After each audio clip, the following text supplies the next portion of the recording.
What's up everyone? Have you ever played Quake Champions? Are you even aware it exists? Well, released in early access in the August of 2017, developed by Saber Interactive in a conjunct effort with ID Software, Quake Champions should have been, and in my opinion it certainly could have been, a proper successor to the multiplayer masterpiece Quake 3 Arena was. Unfortunately, all the potential Quake Champions possessed went to waste. And who could be the culpable for this heinous crime? Probably Bethesda, and the shameless lack of care they showed towards such an iconic franchise as Quake represents. So, what went wrong? Let's start with the foundations of Quake Champions. As the name in fact suggests, Quake Champions can be technically included in the hero shooter category, with Bethesda and ID probably trying to ride the Overwatch hype train. I personally and proudly never ever touched Overwatch in my life, only tried the beta for a couple of days back in May 2016, thought the game was crap and never went back again. So, when Quake Champions was announced, I was insanely excited, but still held mixed feelings towards it, since I was afraid that the implementation of heroes and abilities would have ruined the classic fast-paced ArenaFPS Quake is known and beloved for. Lots of Quake fans were turned off by the implementation of champions. However, I must admit that, aside from some annoying abilities, sentry turrets can only detect enemies nearby or in line of sight. The hero concept was and still is well implemented in the game. You can in fact choose from a variety of heroes that possess different abilities, HP and armor value, different sized hitbox, but most importantly, varied movement types. Most of Quake Champions heroes' movement is aligned with Quake 3 Arena strafing, while Anarchy and Sorlag instead present CPMA type of movement, which is some sort of bunny hopping similar to Half-Life, but that doesn't allow turns that are too sharp. Meanwhile, Slash has a very fun sliding mechanic, just like in Quake 4, and some heroes are characterized by other movement quirks, such as double jump on the Doom guy, a grappling hook on Athena, which is a nice old school reference to Quake 2 hook in Capture the Flag mode, or a wall jump on Nyx. Therefore, even though a lot of classic Quake fans were screaming for a classic mode, which could have easily been implemented sooner than 2019 if Bethesda had ears to listen, I don't think that the Champions premise is what ruined this multiplayer FPS. What killed the Quake Champions was complete stubbornness and deafness from the developer side, who did turn a blind eye to the community complaints because Bethesda wanted to keep things as they were and still are, to promote shitty loot boxes and cosmetic items for all the various heroes to make some easy cash. But in reality, they probably got little revenue from this scheme, ruining the game and quelling Quake Champions player base in the meantime. So, how did they manage to sink the player base count so low? Well, Quake Champions' first glaring problem is the downtime between matches. Server browser does not exist, and a matchmaking system is enforced on everyone. But it's not like you find a match and the next one starts right after. Hell no. After a match ends, every player gets kicked out from the game and has to sit through another queue to find a new match. Since the user base has always been low, the queue takes something between 1 to 4 minutes. Then, players must hold their patience through a loading screen, and with the Saber engine being quite heavy for mid to low-end PC, this means that it took something like 2 minutes for the map to load. After this, you would be greeted with a minute-long warm-up to wait for everyone to connect. In addition to this, every match presents a 10 minutes time limit.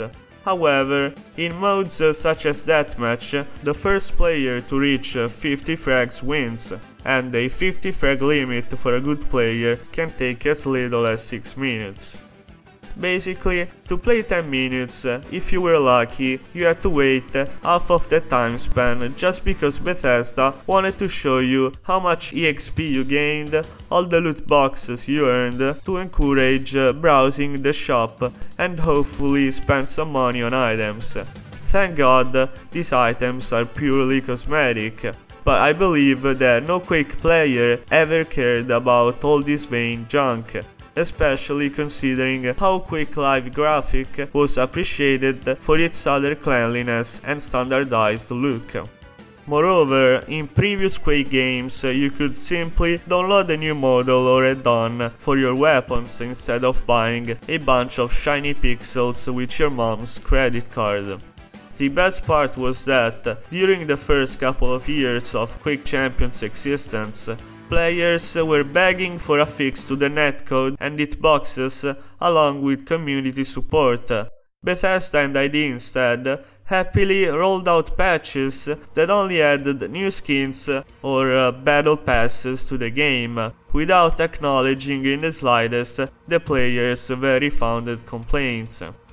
One main reason I had quit playing Quake Champions in 2019 is that I got bored of playing on the same maps over and over again, which were only like 11 by 2019 and some weren't even dual viable. During 2017-18 I think there were only 7 maps available, which is a shame considering that Quake fans were ready to recreate all the classic arenas or invent new ones if given the tools. So it's time to comment on the various technical problems every player's experienced. Let's start with the Saber engine being quite an heavy engine, and people were indeed experiencing heavy performance issues even on decent PCs. I had a medium to low tier PC in 2017 and had to learn how to play with constant stutters and mini freezes. Nowadays it kinda works fine, but the fatal blow has been already dealt a long time ago. Now let's jump to the netcode problems, which were apparently very hard to fix because the Saber engine could not blah blah blah, insert a random corporate excuse here. I don't even wanna dwell on how netcode works, but many times players would experience fake hits. Lag, what is going on with these servers? Fake deaths, or even random splash damage from the rockets, and railguns would always miss. As a former Serious Sam Classic player, I could easily push through these issues, but of course, this is not acceptable in a competitive ArenaFPS game, where every hit makes a world of difference. The hitbox problem too was unbelievable. In fact, the devs thought it would be a good idea to implement pixel-precise hitboxes in a fast-paced ArenaFPS game, starring different models types, from the heaviest and fattest ones to the lightest and slimmest ones.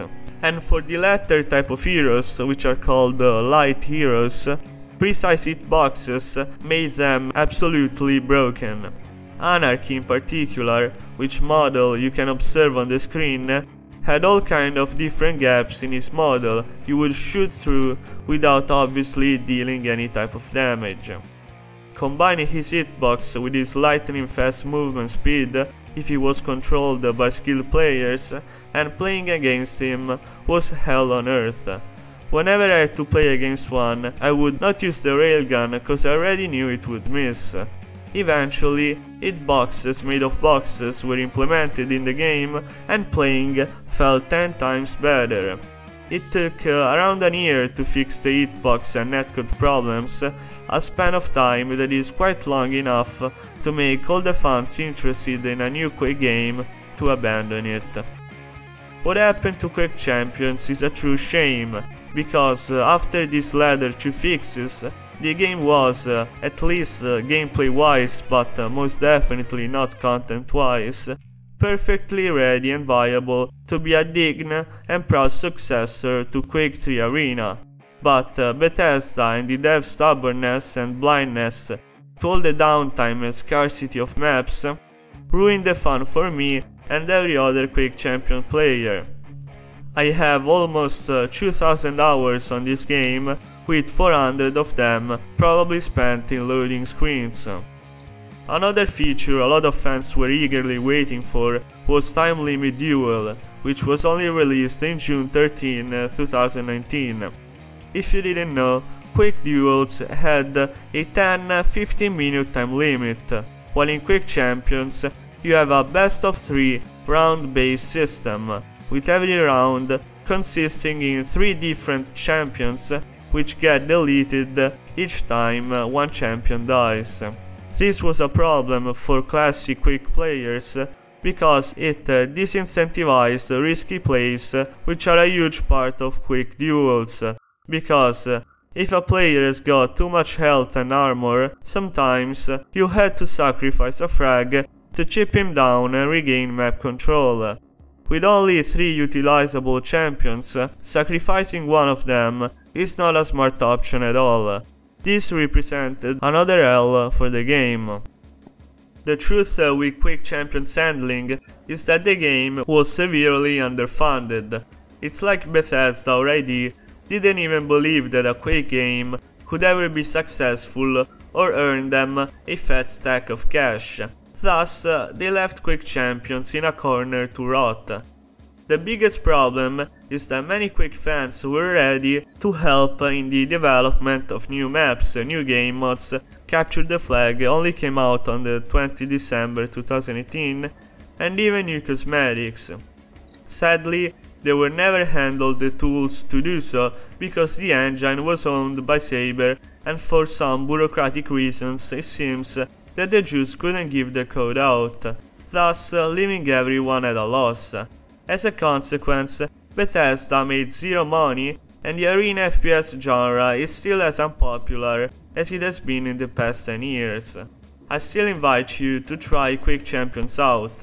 Most of the stuff has been fixed, a bunch of new maps have been added in the past couple of years, but the queue and loading times are still kinda brutal. Yet, now that I got a new shiny PC, I still think that in the 10 or 7 minutes it takes to finish a match, you still get 10 times more action and aim practice than in any other shooter in the market at the moment. So play Quake Champions. That's it for today. Try Quake Champions out and like and subscribe if you like the video.